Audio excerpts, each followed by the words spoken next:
ನೋಡಿ ನಮ್ಮದು ಪ್ಲೇಸ್ ಎಷ್ಟು ಸುಂದರವಾಗಿದೆ. ಪ್ಲೇಸ್ ಎಲ್ಲ ಫುಲ್ ಜಬರ್ದಸ್ತಾಗಿ ಒಳ್ಳೆ ರೀತಿಯಲ್ಲಿ ಫುಲ್ ಗ್ರೀನರಿ ಎಲ್ಲ ಕಾಣ್ತಾ ಉಂಟು. ಸೊ ಬ್ಯಾಕ್ಗ್ರೌಂಡಲ್ಲಿ ನೋಡ್ಬೋದು ಫುಲ್ ತೆಂಗಿನ ತೋಟ, ಒಂದು ಒಳ್ಳೆ ಲ್ಯಾಂಡ್ ಚೆನ್ನಾಗಿದೆ.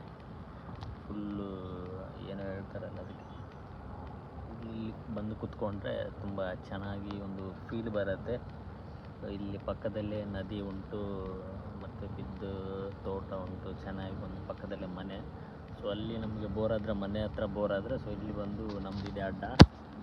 ಈ ಅಡ್ಡದಲ್ಲಿ ಬಂದು ನಾವು ಕುತ್ಕೊಂಡು ಒಳ್ಳೆ ಗಮ್ಮತ್ತಾಗಿ ಮಾಡೋದು. ಮತ್ತು ಇದೇ ಪಕ್ಕದಲ್ಲಿ ನದಿ ಸಹ ಉಂಟು, ಬ್ರಿಡ್ಜ್ ಉಂಟು, ನದಿಯಿಂದ ಹರಿದು ಹೋಗ್ತದೆ. ಸೊ ಈ ನದಿ ನೀರನ್ನೇ ಇದು ಸಮುದ್ರಕ್ಕೆ ಸೇರುವುದು ಈ ನದಿ ನೀರು. ಸೊ ಹಾಗಾಗಿ ಒಳ್ಳೆ ವ್ಯೂ ಇದೆ ನೋಡಿ, ಎಷ್ಟು ಚೆಂದ.